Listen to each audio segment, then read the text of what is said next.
So this week's Parasha, we come across a familiar incident. A head of state coming across Sarah, being enamored by her beauty and wanting her for himself. So in both incidents, the story or the motions were essentially the same. Abraham knew that they were about to come across a new place, and this new place has a king. You're beautiful, you obviously stand out, so say you're my sister. In the incident of Paro, we know that the reason why he said that was because he doesn't want to be killed. With Avimelech, I'm not sure why. He somehow, I guess because he's an Avi, knew something about Avimelech. And I think the Gemara says that. So the question is, why the difference of revelation that she is in fact married? With Paro, it's through Negaim. With Avimelech, through a Halom. Right? So if you look at Avimelech, to understand Avimelech's story, right? Avimelech saw Sarah.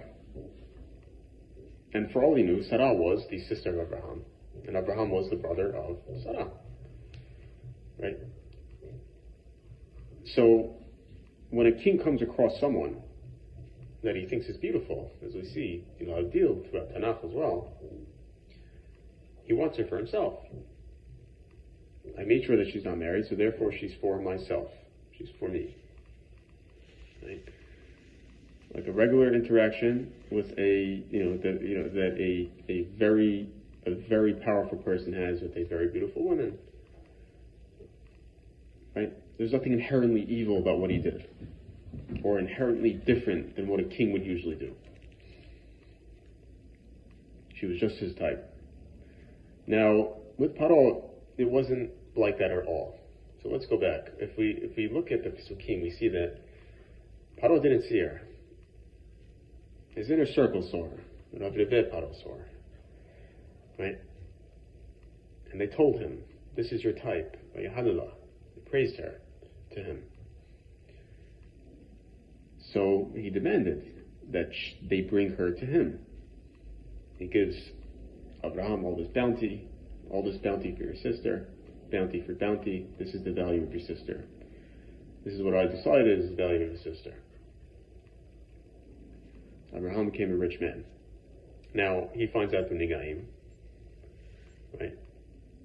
He finds out through Negaim, Adavad Sarai, Ba'avur Sarai, because of Sarai. Now, if we go back, we see that Paro didn't have that natural king instinct. He had more of a godly type of complex. Right? I didn't see this girl. My people saw this girl. My inner circle saw this girl. They knew exactly what I wanted. What I talk about with them all the time. Right? What I demand that if they see this type of woman, they better bring her to me. They knew my fantasies as good as I did. Right?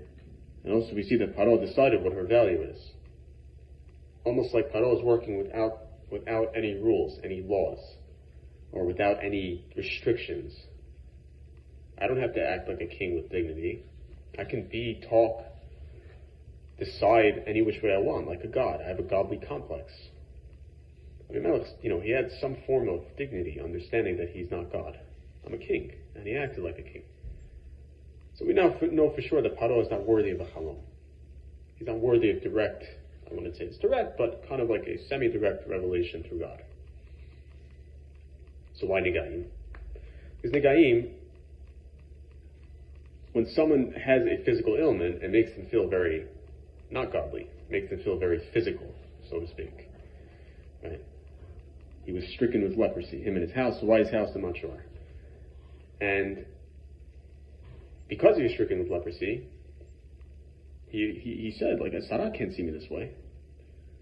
There goes my godlike complex. I can't have my godlike complex challenged. Right?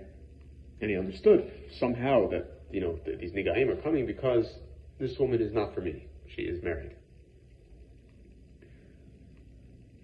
So, we see that also, with Paro, it was because of Sarah that he got the Negaim.